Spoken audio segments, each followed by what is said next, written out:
Cada vez es más común escuchar que niños, niñas y adolescentes reciben tratamientos farmacológicos para abordar dificultades de atención, de conducta, de aprendizaje o directamente por problemas para lidiar con las emociones. En los últimos años ha aumentado de forma preocupante la prescripción de antipsicóticos a menores, muchas veces no por trastornos psicóticos, sino para controlar problemas de conducta, hiperactividad o impulsividad. Y aunque estos medicamentos pueden ser herramientas valiosas en ciertos casos, su uso excesivo o inapropiado plantea preguntas éticas, médicas y sociales. ¿Esta nueva realidad tiene que ver con las infancias y las adolescencias o tiene que ver con una sociedad que muchas veces transforma en trastorno lo que podría ser una expresión de malestar del entorno o de las exigencias que imponemos desde muy temprano? ¿Estamos escuchando realmente lo que los niños y adolescentes necesitan o estamos buscando soluciones rápidas a problemas complejos? ¿Existen alternativas antes de recurrir a estos tratamientos? Bueno, para profundizar en esta temática estamos recibiendo hoy aquí en estudios a la doctora Noelia Esperanza y al doctor Carlos Zunino, ambos investigadores de la Facultad de Medicina de la Universidad de la República, que están trabajando justamente para generar insumos en esta temática que aporten a la implementación de políticas públicas y al debate sobre salud mental tan importante y tan vigente hoy en día. Noelia, Carlos, bienvenidos a los dos. ¿Cómo andan? ¿Todo bien? Muy bien, muchas gracias por la invitación. Bueno, empiezo por una cuestión más bien general. A ver, esta investigación, una de las dos que ustedes están trabajando y que en un caso ya presentaron, se denomina Prevalencia y caracterización de la prescripción de antipsicóticos en niños, niñas y adolescentes en Montevideo entre 2018 y 2022. Una primera consulta así panorámica. ¿Qué los llevó a ir por este lado? ¿Alguna observación, alguna constatación en particular en lo que ven en el consultorio? ¿De qué idea partieron? Bien, en realidad tiene que ver.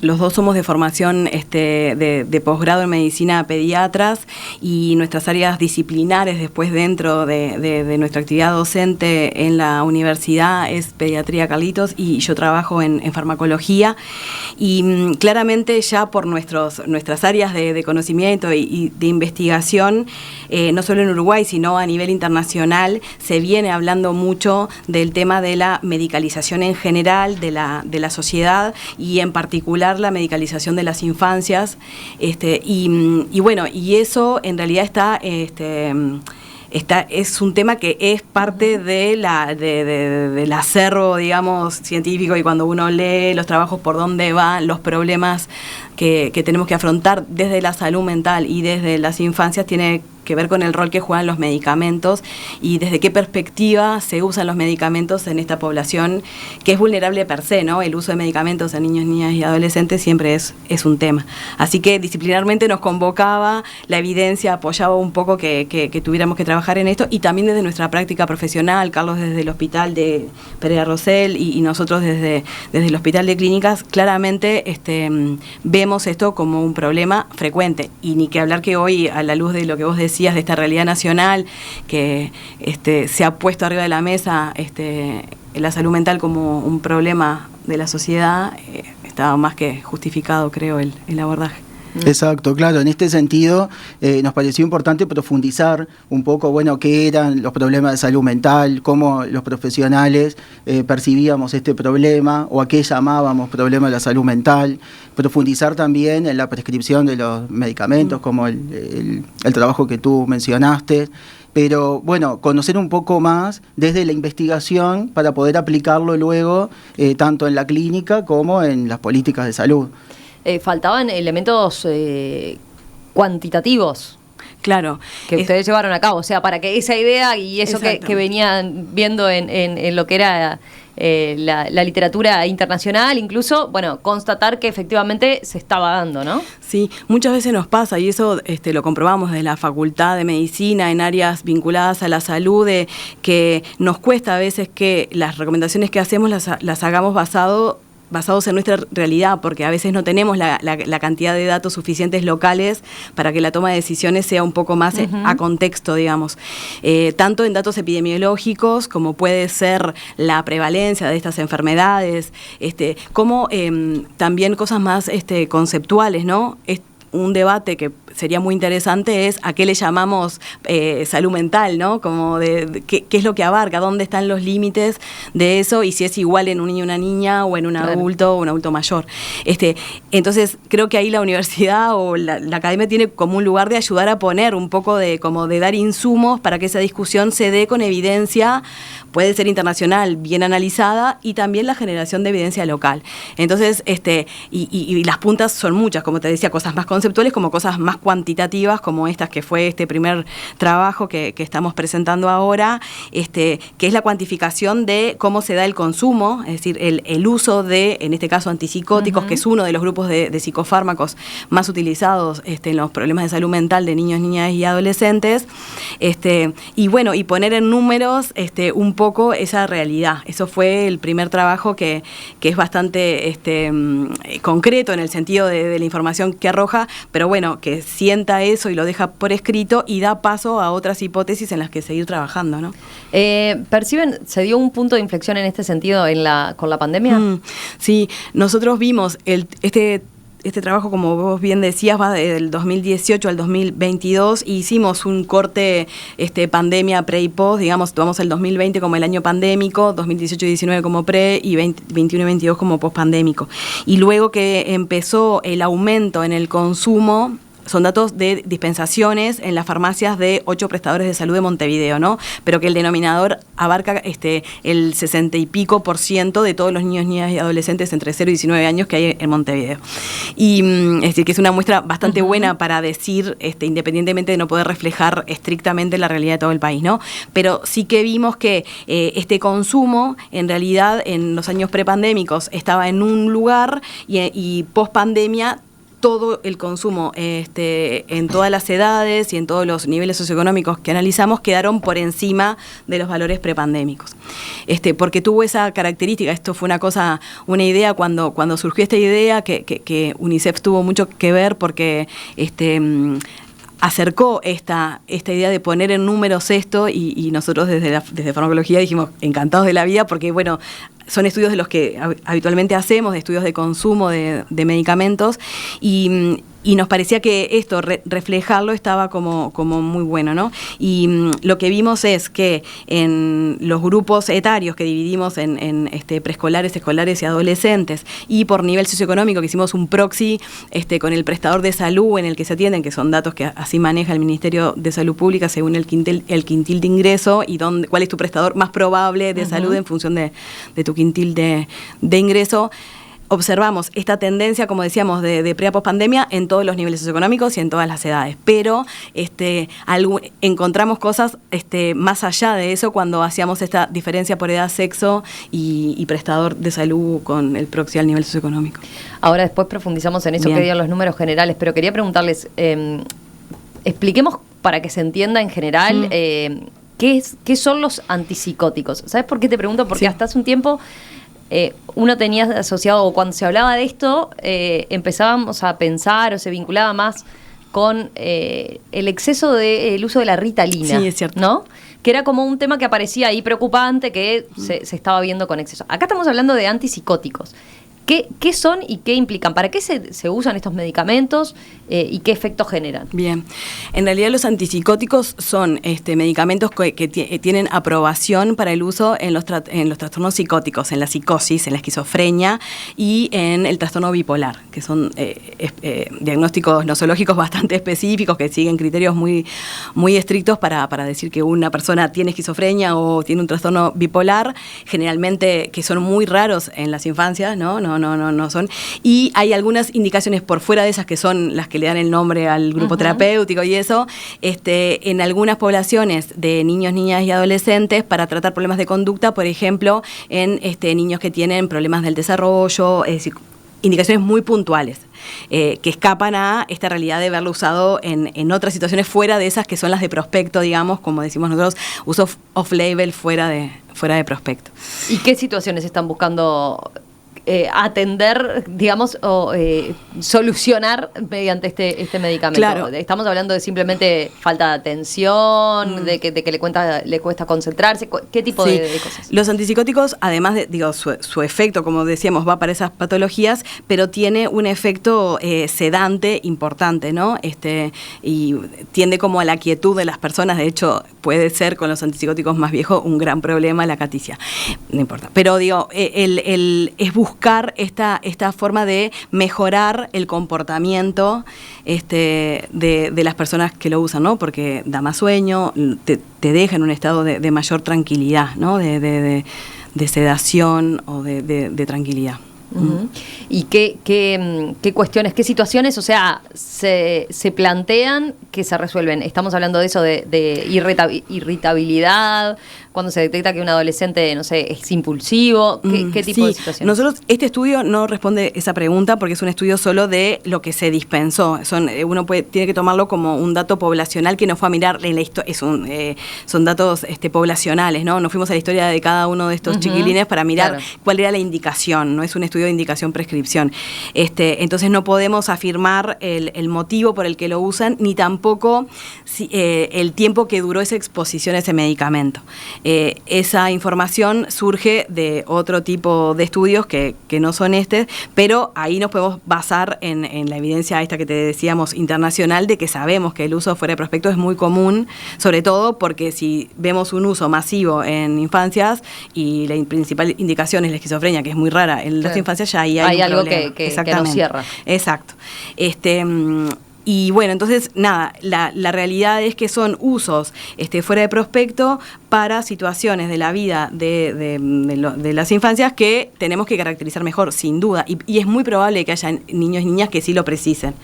Lo que capaz que habría que desmenuzar un poco es en qué situaciones sí se debería dar el uso de antipsicóticos y en qué contexto, con qué monitorización, durante cuánto tiempo, con qué comunicación de esa prescripción a las familias, para poder despejar un poco la madeja de que tantos chiquilines tengan antipsicóticos como estrategia terapéutica en su vida. ¿Y por qué está pasando esto? ¿Qué hipótesis tienen ustedes? ¿Estamos más ansiosos por resolver los problemas de los niños como padres? ¿Los docentes están más ansiosos en que se resuelva el problema? ¿Los médicos tienen que dar una solución fácil? ¿Qué es lo que puede haber detrás de eso, de por qué se está dando esta situación? Claro, justamente es un problema muy complejo. Entonces nosotros, cuando nos hacíamos este tipo de preguntas, lo primero que tuvimos que pensar es en armar un equipo, ¿no? Un equipo interdisciplinario y generar justamente una investigación que, más allá de los números, ver qué opinaban las personas sobre estos aspectos que aún no están del todo claros, ¿no? Entonces, en ese sentido, nuestro equipo, formado por profesionales de la psicología, de la psiquiatría, de la pediatría. Estás hablando del equipo que hizo Salud Mental de Niños y Adolescentes, Terapéutica y Derechos de carácter más cualitativo, ¿no? Exacto, justamente intentaba responder parte de estas preguntas, ¿no? De, bueno, ¿qué está pasando? ¿Por qué esta prescripción? ¿O por qué la atención a la salud mental de la forma en que hoy en día se da? Entonces, claro, justamente al ser tan complejo, todos estos profesionales pensamos en estrategias para poder conocer a través de quiénes, a través de profesionales de las distintas disciplinas y de decisores de políticas públicas, y a través de los que están en la cancha, ¿no? Los que están atendiendo a los niños en los consultorios, los que están en las escuelas, ¿no? Entonces hicieron grupos focales con profesionales que estamos todos los días en contacto con niños y niñas y adolescentes, y que nos enfrentamos a estas situaciones que muchas veces desbordantes, ¿no? Donde los síntomas son lo que alarman, ¿no? Esto que tú decías, la impulsividad, la inquietud, el trastorno de conducta, etcétera. Entonces uno no puede dar una respuesta simple de por qué es lo que lleva a eso, pero sí pensar en esta complejidad y decir, bueno, hay elementos, según cómo pensemos a estos síntomas y cómo pensemos que estos niños y niñas están sufriendo este sufrimiento desde la salud mental, poder dar distintas explicaciones. Entonces encontramos aquellos que van a centrar el problema en el niño. Entonces acá el niño es el problemático, el inquieto, es el que es agresivo, ¿no? Hasta aquellos que reconocemos que hay, el niño vive en una comunidad, vive en un contexto determinado y ese enfoque comunitario va a dar múltiples explicaciones, ¿sí? Sin desconocer las individuales y algunas cuestiones genéticas que puedan existir, pero eso es lo menos. ¿Qué es lo que más está influyendo? Bueno, todo lo que sucede en ese ambiente donde ese niño, niña, adolescente crece, ¿no? Y se desarrolla. La pobreza, ¿no? Como elemento muy importante, justamente... La violencia. Ahí está, las distintas violencias que viven, la violencia territorial, ¿no? La violencia intrafamiliar, como algo muy importante, situaciones traumáticas, situaciones de abuso sexual. Pero vos decís, ese es el contexto. Para resolver el problema tenemos que acudir a la medicalización. Claro, entonces ahí ese es el contexto que lleva... Se recurre, ¿no? Porque claro. se ve en el problema que es el niño. Que en realidad ahí está, eso comunitario, decir, bueno, ¿cómo lo podemos abordar? Entonces, quizás uno de los grandes problemas, como en la investigación aparece esto que los profesionales dicen, hay un deber ser. Si nosotros pudiéramos hacer múltiples cosas, haríamos tales, pero lo que se puede hacer hoy en día con los recursos que tenemos y lo que las instituciones también nos permiten, ¿no? Está bien el chiquilín y yo trato de resolverle el problema, ¿no? En consultas que cortas. Tiene enloquecido a los padres, a la maestra. Exacto. Y entonces ahí a veces el único recurso que se tiene es ese medicamento. Aparece en la investigación el medicamento como una demanda también de la propia sociedad, porque ese niño está haciendo, entre comillas, ruido, se está moviendo, está mostrando que hay algo que está mal. Entonces... pero a veces no es el niño el que está mal, sino lo está demostrando a los demás. Entonces, ¿cómo hacemos? Bueno, el medicamento a veces es necesario como para calmar, pero deja el problema sin resolver, si solo utilizamos el medicamento. Hay una cuestión con los tratamientos sintomáticos, digamos, ¿no? Como que el emergente es un síntoma que puede ser la inquietud, la agresividad, ¿no? Entonces, ese síntoma, si vos lo tratás reduccionistamente, y obviamente que para ese síntoma puede haber un tratamiento, porque justamente los antipsicóticos realmente ayudan a estar más tranquilo y más quieto.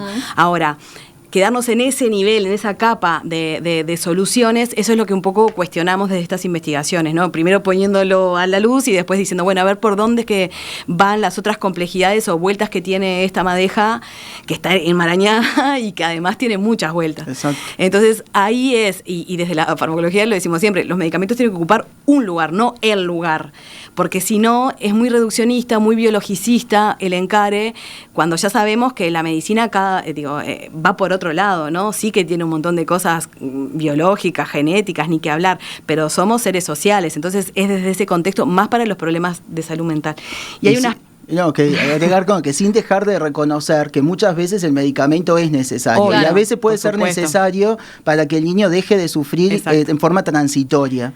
Pero el día tenemos que le saques el medicamento, si no cambiaste nada de lo otro, va a seguir teniendo el problema. Exacto. Es que justamente yo iba a ese punto, como el tema tiempo, ¿no? Nadie niega la necesidad, los medicamentos como puentes, ¿no? Como que eso también está bueno ahora para otras patologías que también se ven como soluciones mágicas.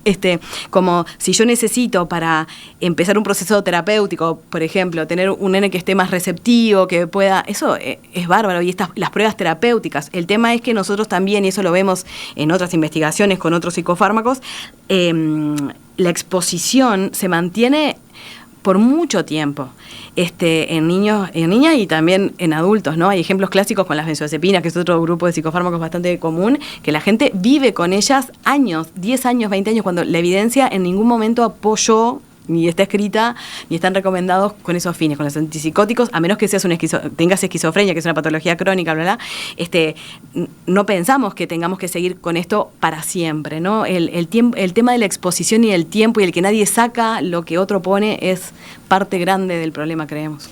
Enseguida volvemos después de la pausa y quiero preguntarles eso también, ¿qué consecuencias tiene, no? Pensando en la dependencia que genera, pensando en el hecho de que el niño o el adolescente no pueda resolver el tema, no darle la chance de resolver el tema por sí mismo, ¿no? Bueno, enseguida continuamos conversando con la doctora Noelia Esperanza y el doctor Carlos Unino, ambos investigadores de la Facultad de Medicina, sobre esta investigación a propósito del uso y la medicalización de psicofármacos en adolescentes y en particular la prescripción de antipsicóticos. Hoy aquí en Perspectiva estamos hablando de un aspecto de la salud mental. En este caso estamos poniendo el foco en la medicalización de niños y adolescentes y en particular en la prescripción de antipsicóticos. En los últimos años ha aumentado de forma preocupante la prescripción de estos medicamentos a menores, muchas veces no por trastornos psicóticos, sino para controlar problemas de conducta, hiperactividad o impulsividad.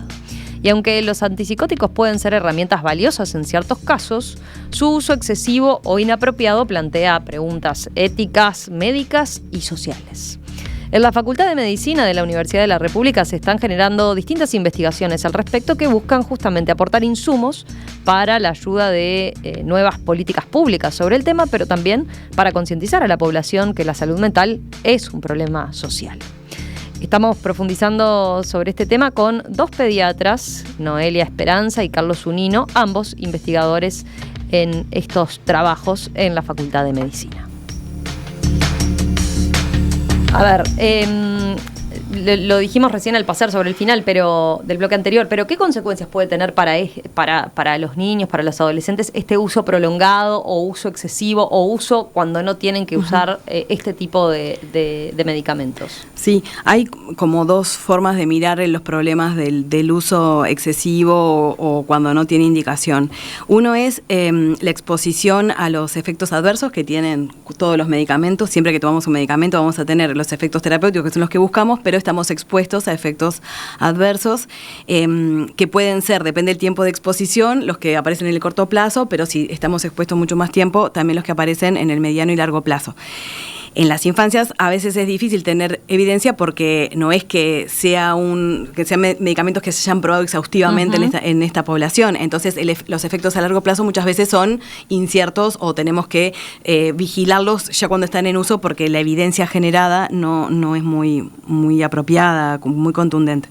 Del punto de vista de los efectos adversos que sí conocemos y que más nos preocupan, que están vinculados con este grupo terapéutico, son los efectos cardiovasculares y metabólicos, digamos, porque tienen tendencia a hacer que las personas que los usan tengan alteraciones de la glicemia, de los lípidos, pueden provocar o contribuir a la aparición de diabetes y como consecuencia problemas cardiovasculares después, sobre todo con los que se llama de segunda generación, que son los que más se utilizan actualmente en la mayoría de las personas. Y después también tienen riesgos neurológicos que son menores que los de su primera generación, pero que también ante el uso prolongado siempre aumentamos la chance de que sigan apareciendo. Así que eso está en la órbita de lo que sería por las propias moléculas, ¿no? Las consecuencias de su uso. Pero después hay otras consecuencias que tienen que ver con la percepción para un niño, una niña y un adolescente de que necesita para controlarse una pastilla, ¿no? O unas gotitas, porque muchos son. ¿Cómo hacemos para pensar de que, cómo acompañamos esto de que lo estamos usando en un momento y que después le vamos a dar o estamos construyendo en paralelo herramientas para que él pueda tener otras herramientas no farmacológicas para mejorar estos problemas por los que se lo indicaron, ¿no? Esta cuestión de la autovalía me parece que es un tema que lo hemos hablado cuando empezamos a hacer rodar estos datos, que está bueno, que son miradas que traen sobre todo desde la psicología que nosotros adherimos bastante, ¿no? Y otro de los riesgos es para el equipo de salud también en el hecho de pensar en los beneficios. Entonces, bueno, si se logra calmar estos síntomas, como dijimos hoy, que simplemente el tratamiento es sintomático, entonces cuando se controlan los síntomas hay una aparente mejoría de la situación, que en realidad la situación que genera todos estos síntomas, muchas veces, la mayoría de las veces, va a continuar. Entonces, si no se hacen otras intervenciones. Entonces, el equipo de salud como que va midiendo la respuesta solo por si los medicamentos están haciendo efecto o no. Y ahí quedamos muy cortos en poder dar una respuesta integral y respetuosa de estas infancias y adolescencias. Veía un mensaje de un oyente, a ver si lo encuentro acá, que dice, bueno, a ver que se me perdió, espérenme un segundo, dice... como psicóloga tengo mi hipótesis. La salud mental se ha puesto como problema sobre la mesa. Bien, dice ella. Sin embargo, la sociedad actual vive a un ritmo tan acelerado que el tiempo que llevan los procesos terapéuticos, psicológicos, sin pastillas, es un precio que poca gente está dispuesta a pagar para solucionar la impulsividad en los niños y niñas por vías más eficaces a largo plazo. ¿Coinciden con este diagnóstico o esta hipótesis que tiene esta psicóloga? Creo que eso se ve en todo, en la infancia, en la crianza de niños, niñas y adolescentes. Es muy común ver esto de la necesidad de recetas mágicas, de cosas rápidas, de tips, de poder tener todo controlado, de resolverlo ya. Y bueno, el hecho de los niños y niñas que crecen expuestos a pantallas, donde justamente es uno de los efectos más perjudiciales de las pantallas, es esto inmediato, esto de nada es más rápido que lo que se ve en el celular, ¿no? Entonces, justamente va en sintonía de esto que dice la psicóloga en su mensaje, de que, bueno, de que la necesidad de poder dar respuestas rápidas. A veces son necesarias, entonces, en eso de que a veces son necesarias, nosotros consideramos que hay niños que están con un sufrimiento tal que una respuesta rápida, inmediata, acorde, no solo de lo farmacológico, sino también de un acceso a la salud adecuado y oportuno, es fundamental. Obvio. Y bueno, y en otros casos es por esta necesidad de que todos queremos que se resuelva de manera rápida. Y que la inmediatez no es solo de los niños y las niñas, no es como que realmente digamos, como sociedad tenemos un problema que creo que después, cuando solamente lo focalizás en el remedio para el niño, queda como muy reducido, ¿no? Las familias juegan un rol, las familias, el entorno de donde se da ese síntoma en ese niño o niña juega un rol muy importante, y a veces solo el abordaje es con ese emergente, ¿no? Entonces ahí me parece que también, claro, excede lo que se puede hacer capaz que desde un prestador de salud o de lo que puede hacer una persona en la consulta en 15 minutos, sin duda, no pasa por no entender la complejidad que tiene la estructura que tenemos hoy, pero en esto de que, no sé, se nos va la vida en los problemas de salud mental, si no abrimos la cancha a pensar de que los abordajes tendrían que ser, contemplando otras situaciones, vamos a quedar cortos, ¿no? Y lo que dice Carlos, que cuando se va el medicamento se termina la solución. Yo hago el paralelismo, nos pasa con otros medicamentos, ¿no? Ahora que está de moda los medicamentos para la obesidad, en esta cosa de pensar que, yo pongo acá, las fichas acá, y lo demás, que es una construcción más lenta, como decía la psicóloga, ¿no? Que lleva más tiempo, nos cuesta pensar que estamos en ese momento de darnos tanto tiempo, no tenemos tiempo. Y nos está jugando en contra de eso. Hay un oyente que apunta, ¿será que son trastornos de conductas o adaptaciones de conductas? Conductas que se adaptan al medio. Justamente esto se explica por esta distinta forma de entender el problema de salud mental. Uno tiene el síntoma que puede ser la inquietud o el trastorno de la conducta, o llamarlo así, pero pensar ese trastorno es del niño y es una patología y es una característica de ese niño, y entonces lo centramos el problema en el niño, o desde como nuestra concepción de decir, bueno, esto depende de todo lo que lo rodea a ese niño. Entonces ahí nosotros estamos más de acuerdo con que seguramente esa forma de responder al medio es una forma que tiene o de adaptarse o de mostrar su sufrimiento, o bueno, hasta a veces de sobrevivir a cosas que le están sucediendo y que no puede manifestarla de otras maneras. Entonces, esto de cuando nosotros decimos escuchar al niño o a la niña atentamente, no es escuchar solo sus palabras, también es escucharlo en sus gestos, en su forma de comportarse, en su forma de jugar, ¿no? Entonces, es observar atentamente y considerar al niño o niña en todas sus manifestaciones. De los resultados específicamente, ¿no? Cuando hacemos así como un zoom, primero, podemos volver a aclarar, Noelia, ¿de dónde tomaron las cifras ustedes? O sea, ¿qué fuentes recabaron? Bien, en los estudios de consumo de medicamentos, lo que se toma es el dato de las dispensaciones, es decir, lo que sale de la farmacia hacia los usuarios y usuarias, así que no sabemos si realmente lo tomó, claro, ¿no?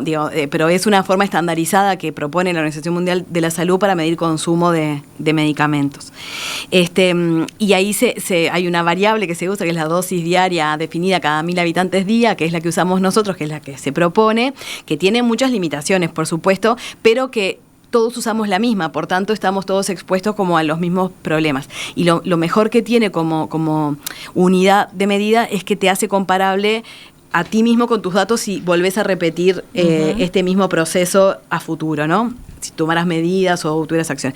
Entonces, lo que se toma es, y lo que hicimos en la investigación esta fue pedir a los prestadores públicos privados de salud de Montevideo estos datos, ¿no? De todos los antipsicóticos que dispensaron todos esos años, del 2018 al 2022, en forma ambulatoria, y que hicieran una categorización de esa dispensación por edad y por sexo.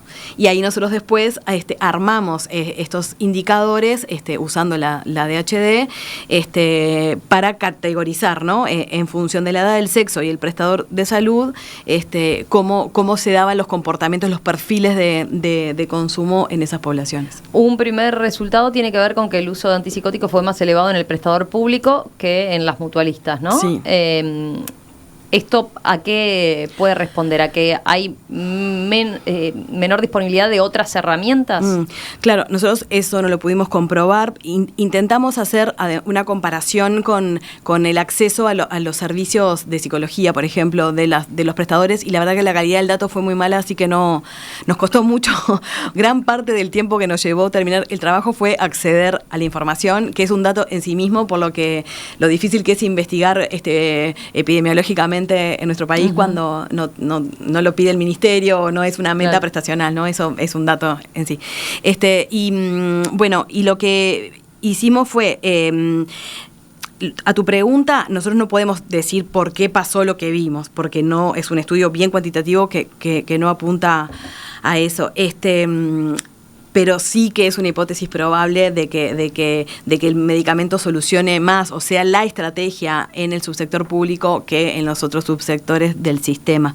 Y la estrategia, además, como que con otra impronta más vinculada como al sexo y la edad, ¿no? Que también es el prestador público y son los adolescentes varones, muy por encima de las adolescentes mujeres del prestador público, quienes se llevan el mayor consumo de los antipsicóticos en este periodo, ¿no? Ahí el hecho de que en los varones sean más, se dé más su uso, que ¿tienen alguna hipótesis de a qué puede responder? Sí, que del punto de vista comportamental generalmente tienen conductas más externalizantes, así como que son los que ponen más afuera estos problemas que capaz que son mucho más profundos, como decía Carlos, pero bueno, y que son más visibles, hacen más ruido en este ruido que generan como más necesidad de prescripción por parte del sistema. ¿Algún otro dato de los que mencionamos más o menos todo, no? También lo de la pandemia ya lo mencionamos como un punto, pero más o menos dentro del Zoom ese que... Exacto. Es lo de la brecha de género, que creo que por sexo que es importante, y estas adolescencias medicalizadas, ¿no? Que creo que también en sí la adolescencia es un problema, es un tema para atender en un país que tiene pocos adolescentes aparte. Bueno, y que el antipsicótico está ahí ocupando un lugar. Y otra cosa que yo quería decir, que no es de este trabajo, pero que también lo vemos frecuentemente, que generalmente no es solo el antipsicótico, ¿no? Que generalmente este psicofármaco se acompaña de otros psicofármacos. Muchas veces hay más de un antipsicótico, porque este estudio sí lo que no puede hacer es decir qué persona tomó cuál. Por tanto, capaz que si hay una persona que tiene 2 antipsicóticos, este estudio no tiene esa sensibilidad para captar eso. Y tampoco dura el tiempo de exposición, por eso decíamos que era un dato bien poblacional. Pero también vemos con preocupación el hecho de 2 fármacos del mismo grupo terapéutico sumado a otro grupo terapéutico, un ansiolítico, un antidepresivo, un hipnótico, y entonces la polimedicación para el abordaje de los problemas de salud mental también no es que sea solo un medicamento, ¿no? A veces son más de un medicamento además, que creo que eso suma complejidad. Y lo otro capaz que para agregar es esto de la dificultad, que es un dato que yo creo que es poblacional y que tiene estas limitaciones en cuanto a la construcción del indicador, pero que se subsanan en tanto vos repitas lo mismo en las mismas condiciones para poder compararte a futuro, ¿no? A futuro. Bueno, y a eso iba mi pregunta capaz para el cierre para Carlos. En materia de política pública, entonces, ¿qué se puede hacer? qué repercusiones han tenido o cómo están trabajando a partir de estos hallazgos en cuanto a eso que hablábamos, ¿no? La posibilidad de salir de la situación puntual y pensar más en un sistema, incluso con sus distintas interacciones de los distintos actores, ¿no? Porque acá estamos hablando de el centro educativo, ¿no? La familia, el médico. A ver. Exacto. Creo que uno de los resultados fundamentales de la parte cualitativa es lo que nosotros denominamos el hecho de la asistencia a la salud depende del profesional que te tocó o depende de la voluntad del que te tocó, que creo que eso es fundamental, poder trabajarlo para que no sea así y que realmente sea una política que todos tengamos el mismo acceso a la salud y a la salud mental en las mismas condiciones. ¿Y qué significa esto? Bueno, una de las cosas es esta fragmentación actual que hay. Entonces uno va a un especialista, va al otro, va al pediatra, después va al psicólogo, al psicomotricista, etcétera, y no hay muchas veces comunicación. Sin embargo, algunos se dan con profesionales que de su tiempo disponen para llamar a la maestra o al maestro o llamar al otro profesional para tratar de armar una atención un poco más integral. Pero eso realmente actualmente depende del profesional y eso los profesionales lo traen. Nosotros no hay un lugar específico de reuniones de equipo, no está estipulado un tiempo para poder llamar por ejemplo, a la escuela o llamar a un centro deportivo donde ese niño o niña esté concurriendo. Entonces todas esas cosas es verdad que se hacen, pero cuando se hacen en horarios que son por fuera de los estipulados para tu trabajo y lo hacen algunos profesionales. Entonces queda liberado a la voluntad del profesional el abordaje de este niño o niña. Entonces, como política de salud hay que reconocer realmente cómo podemos trabajar realmente de manera interdisciplinaria e intersectorial, buscar otras estrategias. El abordaje desde la comunidad, desde el primer nivel de atención, abordajes que no se centren únicamente en lo médico, es fundamental. Entonces, incluir a las escuelas, las maestras decían en la investigación, nosotros estamos desbordadas. Nosotros cuando lo que tenemos es que alguien de la salud haga algo para que ese niño pueda estar mejor en la escuela y no pasar con tanto sufrimiento. Entonces, bueno, muchas veces se le pide mucho a las escuelas, pero bueno, ¿cómo hacer para incluirlas? Y poder dar herramientas también a estas maestros y maestras para poder estar en situaciones que muchas veces son complejas. Uh-huh. Y herramientas a las familias, ¿no? Porque ese niño después de la escuela va a la casa, que también debería tener un proceso que continuase, que lo acompañara, ¿no? El acompañamiento que se hace del proceso terapéutico farmacológico y no farmacológico es fundamental, el recorrido ese. Te dan ganas como de acompañar a cada niño, ¿no? Para que... Porque ese es otro problema que se encuentra. O sea, a veces accede a la atención al niño, pero después hay toda una familia que también tiene sufrimiento, claro, y no es atendida de la manera adecuada o de manera muy fragmentada y muchas veces con el mismo problema, pero visto por distintos técnicos a las distintas personas de la familia sin una integración real. Sí, y eso, aunque sean problemas distintos, pasa en todos los niveles socioeconómicos. No, digamos, para no estigmatizar que tampoco los únicos que precisan acompañamiento de la familia es el subsector, ¿no?, de salud más, el nivel socioeconómico más bajo. Muchas veces las familias de cualquier nivel socioeconómico necesitan vivir la crianza de sus hijos y los problemas de salud de sus hijos más acompañados y ellos mismos, ¿no?, los integrantes de esa familia. Y esos abordajes comunitarios no son solo para los lugares donde están más carenciados, sino que es en general, se propone como una estrategia, claro, en la cual uno puede reconocer estos problemas y poder abordarlos de una manera mucho más integral y más adecuada. Y lo otro es que es fundamental que esto va de la mano de otras políticas, ¿no? Uh-huh. De políticas que aborden la violencia, que aborden la pobreza, que aborden los distintos determinantes de la salud que van a influir inevitablemente en la atención a la salud mental. Es decir, no se puede ver como desde un consultorio o desde un profesional o ni aún de un equipo de, por ejemplo, pediatra, psicólogo y psiquiatra.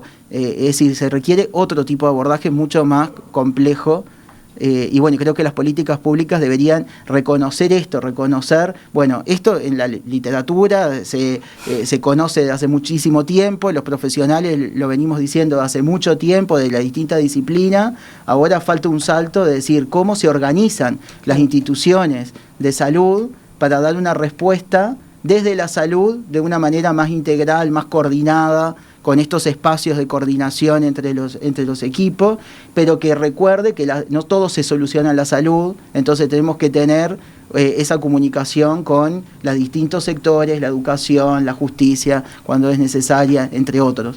Entonces, creo que el desafío está ahí, en dar ese salto, de decir, bueno, esto se reconoce, se sabe, esto son las voces de los propios que trabajan todos los días y que están preocupados por estos niños, niñas y adolescentes, pero bueno, ¿cómo hacer para que las recomendaciones se puedan materializar en políticas de salud?